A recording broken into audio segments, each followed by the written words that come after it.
You guys already know I love premium. Boy, these. You could smell it. It's awesome.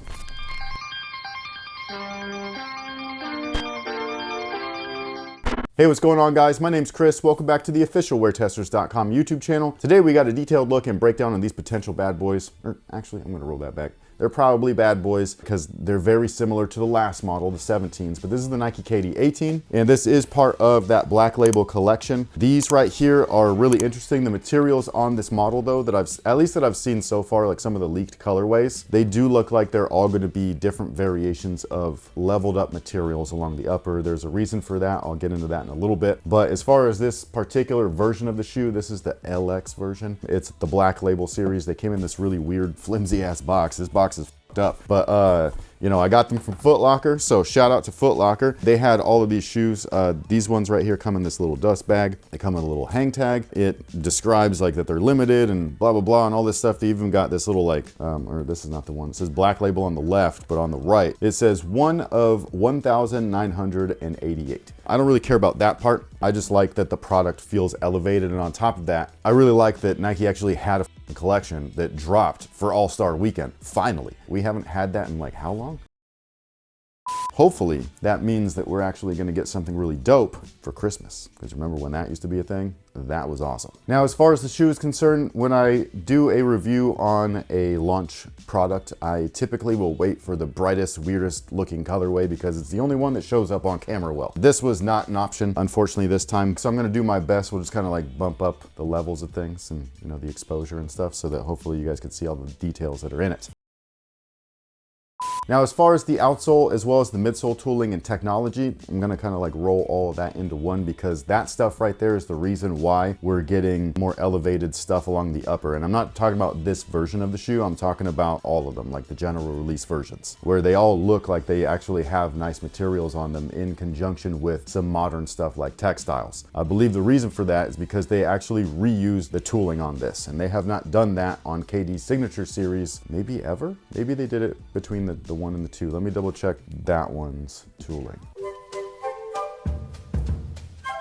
So yeah, they actually did reuse the tooling between the 1 and the 2. How I remembered that, I don't even know. I didn't even like those. But anyways, those were the only ones that they actually did that, and that's because way back then, the KD line was an affordable line, and it was done like that on purpose because reusing tooling like that is the biggest cost-cutting measure that you can do when you have product like this to save money. I say this all the time, but creating these molds that they use to make the rubber outsoles and to make the midsoles and things like that, these things cost a ton of money. It could be up to 10 grand for one tooling mold for a left and a right, and that's in one size. Then you got to replicate that amongst all sizes, especially if you're doing half sizes. So yeah, that's just a base price. So like when you see these cost cut breakdowns of like products and they say like the upper is 36 cents and this is that and all that stuff, it's like, yeah, when you take the quantity that they were forced to make by the factory, the minimum order, and then you divide it all up, then sure, each pair costs that much. But that's not what it cost them up front. You know what I mean? Like, come on, man, use your brain a little bit. As far as the performance factor goes, that's something that we have actually been discussing amongst ourselves as WearTesters, you know,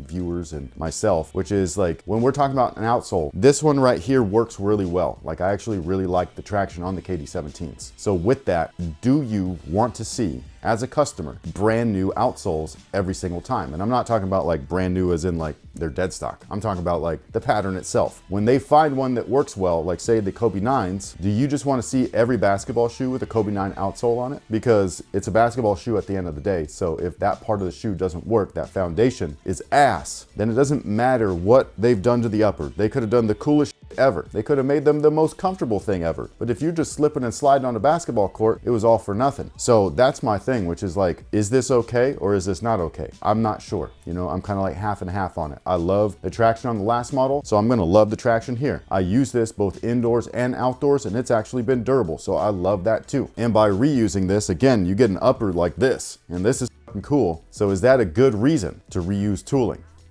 I mean, discuss down below. I need to know your guys' thoughts. I'm like really half and half on this. Now the midsole is the same as well. So that's again something that like, is this okay or is this not okay? Obviously tech being reused from one model to the next is not new. Like this is something that we've all been used to. If you look at the Kobe line, they're all very similar, you know what I mean? Like yes, there are changes in between certain models, but then it becomes similar for the next bunch of models. And same thing with the Air Jordan line. So with this shoe, we have the same exact midsole. I don't know if it's Cushlon. It feels like it is. It also feels like it's wrapped in something. I don't know if that's just this colorway or what, but it feels like Panther. Nerd alert!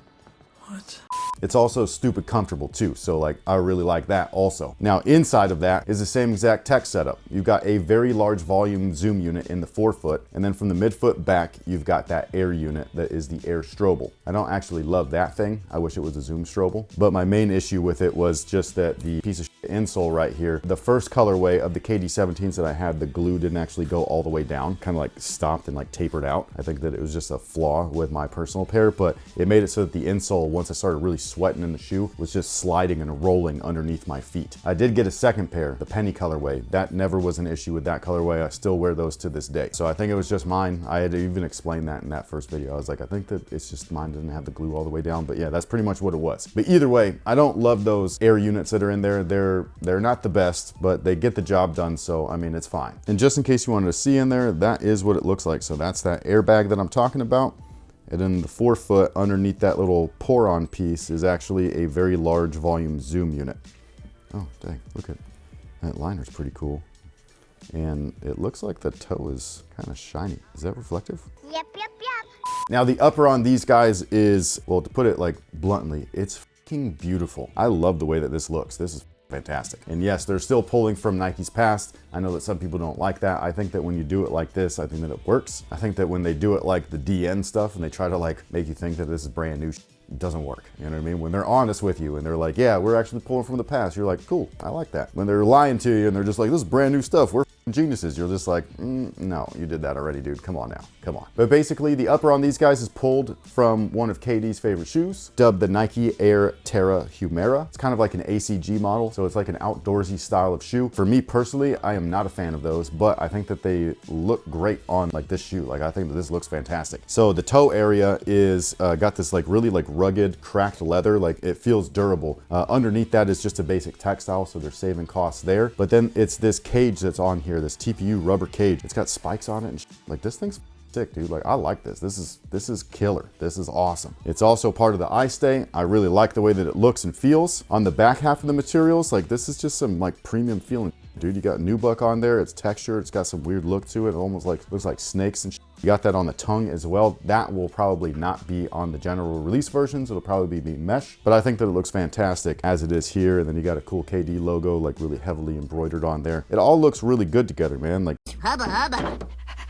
now, as far as sizing is concerned, go true to size. They fit exactly the same as the last model. They're using the same exact last. That's the one thing that I will critique. I do not like these weird bunion making lasts. Like these like weird tapered, I cannot stand it. Bring back the normal last to Nike basketball, please. When I'm done playing in my KD17s, my feet gonna hate me. I'm getting the traction and the cushion that I want, but the fit is just atrocious, dude. It's just not cool. I don't even see how a wide footer would wear this. So yeah, go true to size for most. If you go up half a size, you're probably gonna get heel slip because, you know, they're low tops and stuff. So keep that in mind. But true to size, you should be good to go. Just know that if your foot is not shaped like a fucking triangle, it's gonna not like you after you're done playing them. Now, with all that being said, what is today's question of the day? Would you rather your pet be as big as a house or as small as a hamster? I feel like we've done this before. You have not. Are you sure? I am positive. Why would I want something as... Actually, that sounds cool. What is it? Like, what's my pet? A dog or a cat? How am I gonna pick up his shit? And it's gonna be like it rains every time he pees. He's gonna cause flash floods and shit. A moat. Yeah, that's disgusting. Your Hot backyard, urine. your backyard is going to smell bad. That's just not practical, but it would be really cool where if somebody were to come over and be like, yeah, good luck. You know what I mean? I definitely wouldn't want a cat the size of a house. That thing would eat me. And then he'd play with me all weird. flip me around, throw, like, hell no. Be like, remember when you teased me with that laser? It's my turn. Tease, I thought they liked that. I know, they do. They really like it. I'm just saying, I'm not teasing. What was the other thing that they're the size? Small as a hamster. So that sucks for the pet. And if that is the case, I'm picking a cat the size of a hamster because they're like, what, like they fit in your hand? That'd be so cute. It would be cute. You know what I mean? It wouldn't hurt as bad when they attack your feet underneath the covers and Its poop would be tiny. So like, You're saving money on food. Definitely. Yeah, so that's what I would pick. That's a really weird question. I would pick small as well for all the reasons you listed. Could you imagine a hamster as big as a house? No. And those turds coming out. You'd be like, bro, come on, man. I would be really sad though. I would be happy because I could always just like carry it around in my pocket. But I wouldn't be able to like squeeze it and love it. I basically am. What are you, that fucking the girl guy from No, I'm the from Tiny Toons? Now I have a cute little squirrely really do pet and love and cherish and squeeze. Yeah, I'm that monster from Looney Tunes. I will name him George, and I will hug him and pet him and squeeze him. Anyways, I would be sad about that I wouldn't be. because I love picking up Vision and just squeezing him. Yeah, and he does not love that. But he lets me, That doesn't mean anything. and then I kiss his face. So nice. And then I kiss your face. Yeah.